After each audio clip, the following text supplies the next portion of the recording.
We want to talk about Haiti now because the situation there is deteriorating with highly organized gangs apparently attacking political targets such as police stations and prisons. Gang leaders now making it clear their ultimate goal is to overthrow the government of Prime Minister Ariel Henry. We will fight until the last drop of blood. I am ready to make an alliance with the devil, ready to sleep in the same bed as the devil. The Biden administration says it's concerned the fighting could escalate, possibly leading to a new flood of Haitian migrants coming to the U.S. They're now pinning their hopes on a UN peacekeeping mission led by police from Kenya. Shalom. All praises, honor, and glory due to Yahweh Ba'ashem Yahushai Ba'ashem Rakah Kadash.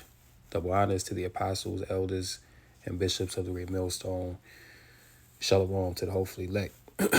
So the chaos that's happening in Haiti right now, man, it's crazy, you know? Like the people are just fed up, you know what I'm saying, to the point where gangs have pretty much taken over the country. And the Haitian prime minister, I forget what his name is, but he actually fled to Puerto Rico because it's that bad.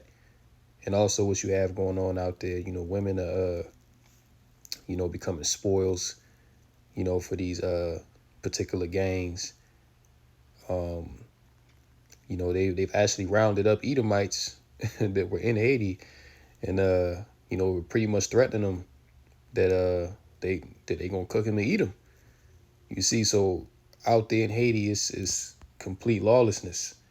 You know it's bad when your prime minister got to flee the country, you know, but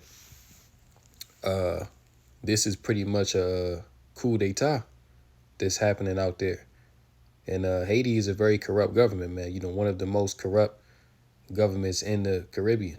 You see, the leaders, you know, they're paid off by the UN and, you know, these, European nations to pretty much keep Haiti, you know, dirt poor. You know what I'm saying? Like all the revenue that comes into Haiti, the, politicians, they keep that, you know, they live well while the people, they don't got nothing, you know, like they barely eat, man. They can barely, you know, get gas, you know, basic necessities for life. You know, most of the people don't even have running water out there. You know, so it's gotten to a point where they've pretty much had enough. And, they've risen up against the government and they about to install a new one, you know. But before that happens, it's going to be a lot of chaos and violence that's going to come with that, man. Like a lot of people is being taken right now, you know. But, hey, I'm doing this lesson to show you that the same thing is going on in Haiti and other nations around the world is coming to America. These things are coming to America, man, sooner than what you believe. You know what I'm saying? Because this is the time where the Lord, he's raising up spirits. You know, he's putting that spirit of, as it speaks about in 2nd Ezra 15, there shall be sedition among men. You know what I'm saying? So the Lord has put that seditious spirit on men to, you know, pretty much be against the powers that be, you know. And these Americans, hey, you seeing the same thing over here. Things haven't popped off yet, but you're seeing the same thing.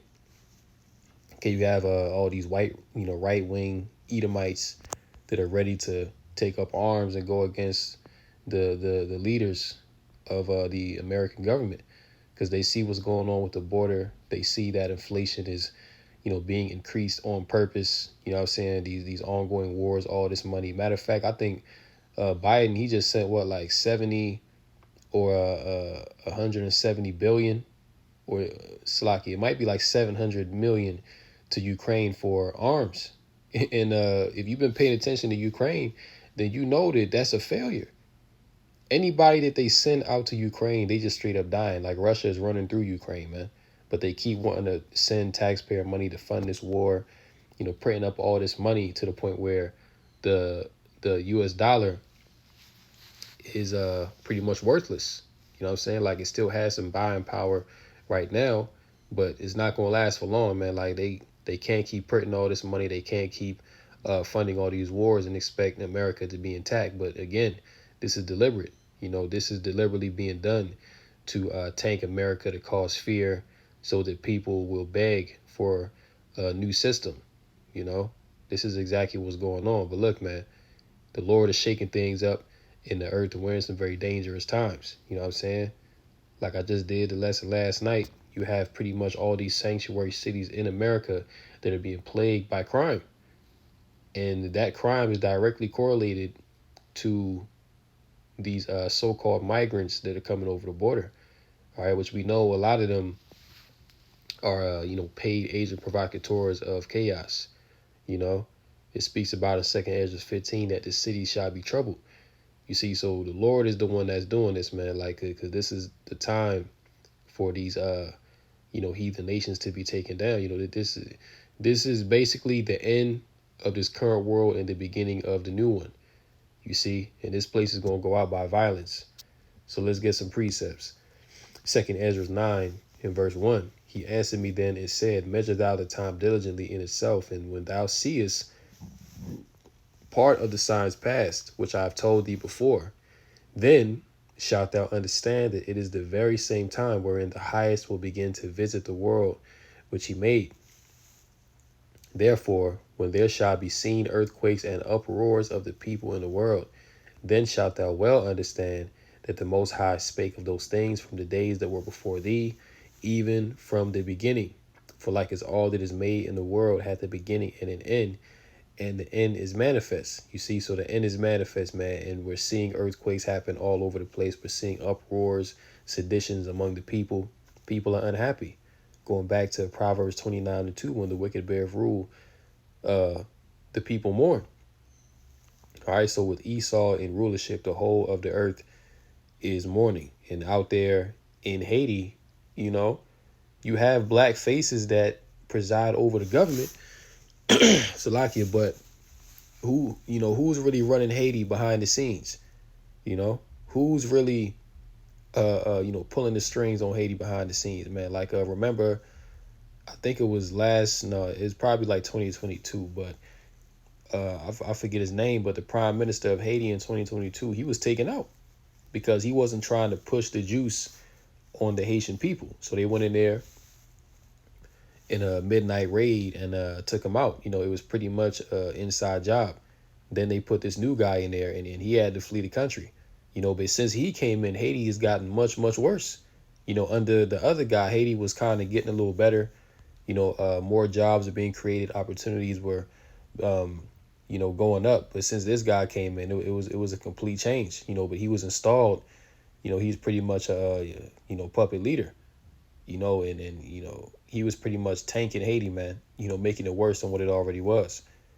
You see, so that this is why these gangs are tearing the place up in Haiti, man. And I wouldn't even be surprised if Esau is funding and paying some of these gangs to do what they're doing.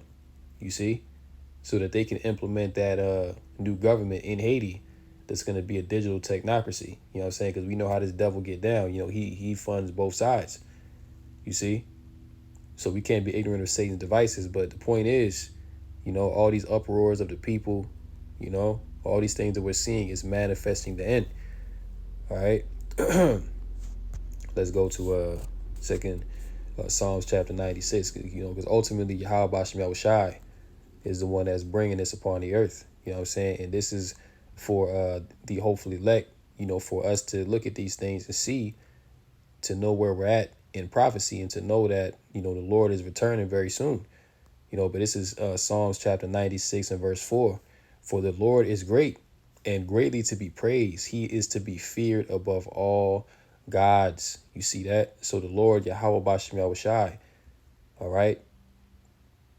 He is to be feared above all gods, man. You know what I'm saying? The gods of the other nations are nothing but idols. You see, and it says that, verse 5, for all the gods of the nations are idols, but the Lord made the heavens. You see, so there's only one true and living power, and he's in control of everything. He's in control of peace, and he's in control of the chaos.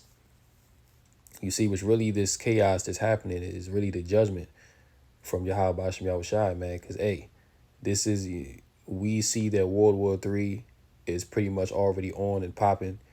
It's only a matter of time before, everyone converges in that Middle East region, in that valley of Yehoshaphat, then that's going to really be the end.